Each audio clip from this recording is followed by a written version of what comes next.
મોતિયાના operation પછી અંધાપો. Operation પછી 17 દર્દીને ઇન્ફેક્શન.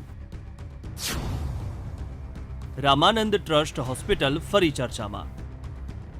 મોતિયાના ઓપરેશનમાં બેદરકારીના કારણે અંધાપાના રાજ્યમાં અગાઉ અનેક કિસ્સા સામે આવી ચૂક્યા છે. તેવામાં હવે વિરમગામ પાસે આવેલ માંડલની રામાનંદ ટ્રસ્ટની હોસ્પિટલમાં મોતિયાના ઓપરેશન બાદ 17 દર્દીઓને ઇન્ફેક્શન લાગતા ઓછું દેખાવાની ઘટના સામે આવી છે, જેમાંથી 5 દર્દીઓને અમદાવાદ સિવિલ હોસ્પિટલ ખાતે ખસેડવામાં આવ્યા છે, જ્યાં તેમની સારવાર ચાલી રહી છે.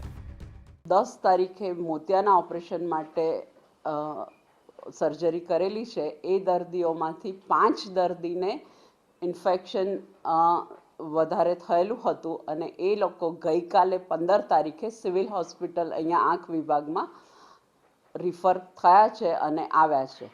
એ લોકોને મોતિયાનું ઓપરેશન 10 તારીખે થયું. એ પછી દ્રષ્ટિ જતી રહી એ ફરિયાદ હતી, એના માટે આવ્યા છે.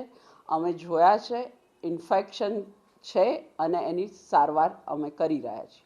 અમારે ત્યાંથી ઇન્ફેક્શન કંટ્રોલ કરવા માટે સ્પેશિયાલિસ્ટ ડૉક્ટર્સ કામ કરી રહ્યા છે અને ટ્રીટમેન્ટનો રિસ્પોન્સ આવે એ પ્રમાણે અમે કહી શકીએ કે આંખ બચાવી શકાશે કે કેટલાની દ્રષ્ટિ આવશે.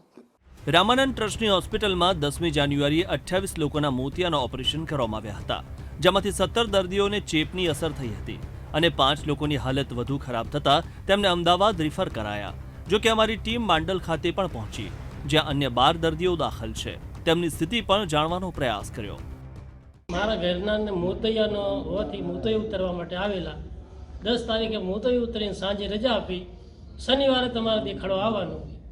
હવે 2 દિવસ તો સારું રહ્યું. ત્રીજા દિવસે રવિવારના દિવસે 12 વાગે આંખમાં દેખાતું થઈ ગયું બંધ. રવિવારે મેં ડૉક્ટરનો કોન્ટેક્ટ કર્યો, ડૉક્ટર ડોડિયા સાહેબનો. ડોડિયા સાહેબને ફોન પર વાત કરી. આંખના અંદર ટીપા લઈ અહીંયા મારા દીકરાને મોકલ્યો. આંખના ટીપા આલ્યા. એ ટીપા નાખવાથી કોઈ ફરક પડ્યો નહીં, કોઈ રિકવરી આવી નહીં. એટલે કે સોમવારે તમે આવજો. સોમવારે અહીંયા લાયા તો સોમવારના કાલના અહીંયા છે. કાલે સોમવારના દિવસેના અહીંયા છે. આજ તારીખ સુધીમાં હજુ સુધી કોઈ આંખની કોઈ રિકવરી આવી નથી. 17 લોકોને અંધાપાની અસર થતાની સાથે જ આરોગ્ય વિભાગ પણ દોડતું થયું છે અને તાત્કાલિક અસરથી માંડલ રામાનંદ ટ્રસ્ટની હોસ્પિટલમાં ઓપરેશન થિયેટરનો ઉપયોગ બંધ કરવાનો આદેશ આપ્યો. બીજી તરફ ડોક્ટરોની એક્સપર્ટ ટીમ પણ માંડલ ખાતે દાખલ દર્દીઓની સારવાર માટે અને તપાસ માટે પહોંચી છે.